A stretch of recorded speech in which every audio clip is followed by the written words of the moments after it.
Passport জালিয়াতি কাণ্ডে সর্ষের মধ্যে ভূত। কলকাতা পুলিশের জালে প্রাক্তন পুলিশ অফিসার ধৃত আব্দুল হাইকে ঘিরেই গড়ে উঠেছিল পাসপোর্ট জালিয়াতি চক্র। জালিয়াতি কারবারের অন্যতম কিংপিন সমরেশ বিশ্বাসের অ্যাকাউন্ট থেকে নিয়মিত টাকা ঢুকত প্রাক্তন এসআই এর অ্যাকাউন্টে। প্রায় 15 লক্ষ টাকার লেনদেন হয়েছিল বলে পুলিশের দাবি। পাসপোর্ট জালিয়াতি চক্রটি সামনে আসার পর বারবার বিভিন্ন মহল থেকে প্রশ্ন উঠতে শুরু করে, সর্ষের মধ্যে কি লুকিয়ে রয়েছে ভূত?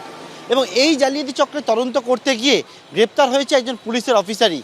জানা যাচ্ছে যে বিষয়টি সেটি হচ্ছে যে জালিয়াতদের সঙ্গে মিশে একেবারে এই যে কলকাতা পুলিশের যে সদর দপ্তর রয়েছে পাসপোর্ট ভেরিফিকেশনের ক্ষেত্রে, সেইখানে বসেই কিন্তু টাকার বিনিময়ে রেড চার্ট তৈরি করে জালিয়াতদের সঙ্গে মিশে কাজ করছেন খোদ পুলিশ অফিসারই। পাসপোর্ট জালিয়াতি চক্রের জাল ছড়িয়েছে রাজ্য জুড়ে। চক্রের কিংপিন মনোজ গুপ্ত, আরেক মাথা সমরেশ বিশ্বাস, ধীরেন ঘোষ সহ একে একে গ্রেফতার হয়েছে 9 জন। এই চক্রে এবার লিঙ্কম্যান মিলল পুলিশের ঘরেই। পাসপোর্ট জালিয়াতি কাণ্ডে ধৃত কলকাতা পুলিশের অবসরপ্রাপ্ত sub inspector Abdul Hai security control অর্গানাইজেশনের পাসপোর্ট সেকশনে কর্তব্যরত ছিলেন। পাসপোর্ট সেকশনে এনকোয়ারি অফিসার বা ভেরিফাইং অফিসার ছিলেন তিনি। ওই বিভাগে 2.5 বছর চাকরি করার পর 2023-এর 31 অক্টোবর অবসর নেন আব্দুল হাই। লালবাজারের দাবি, প্রাক্তন এসআই এর সঙ্গে সরাসরি যোগ ছিল পাসপোর্ট জালিয়াতি কাণ্ডের অন্যতম কিংপিন সমরেশ বিশ্বাসের।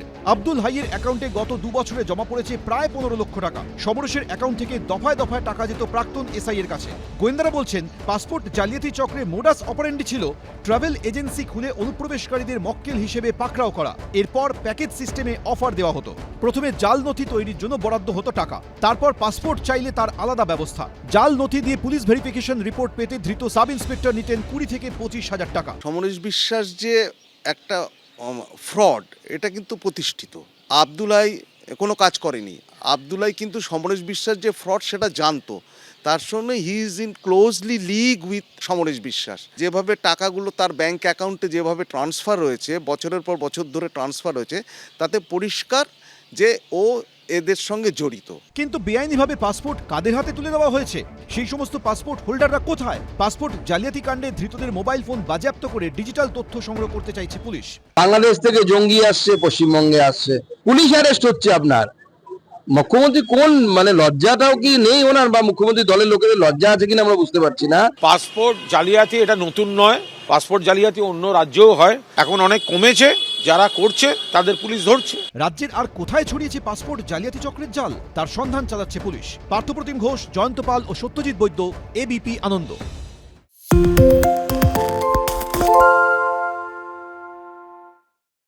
সত্য অন্তহীন, সত্যের খোঁজও তাই। সত্য সন্ধানে তাই আমরা অক্লান্ত, অকুতভয়। এবিপি আনন্দ নতুন ভাবনার প্রতীক, যা মনে মুক্ত, তথ্যে যুক্ত এবং যাবতীয় সীমানার বাঁধন থেকে মুক্ত।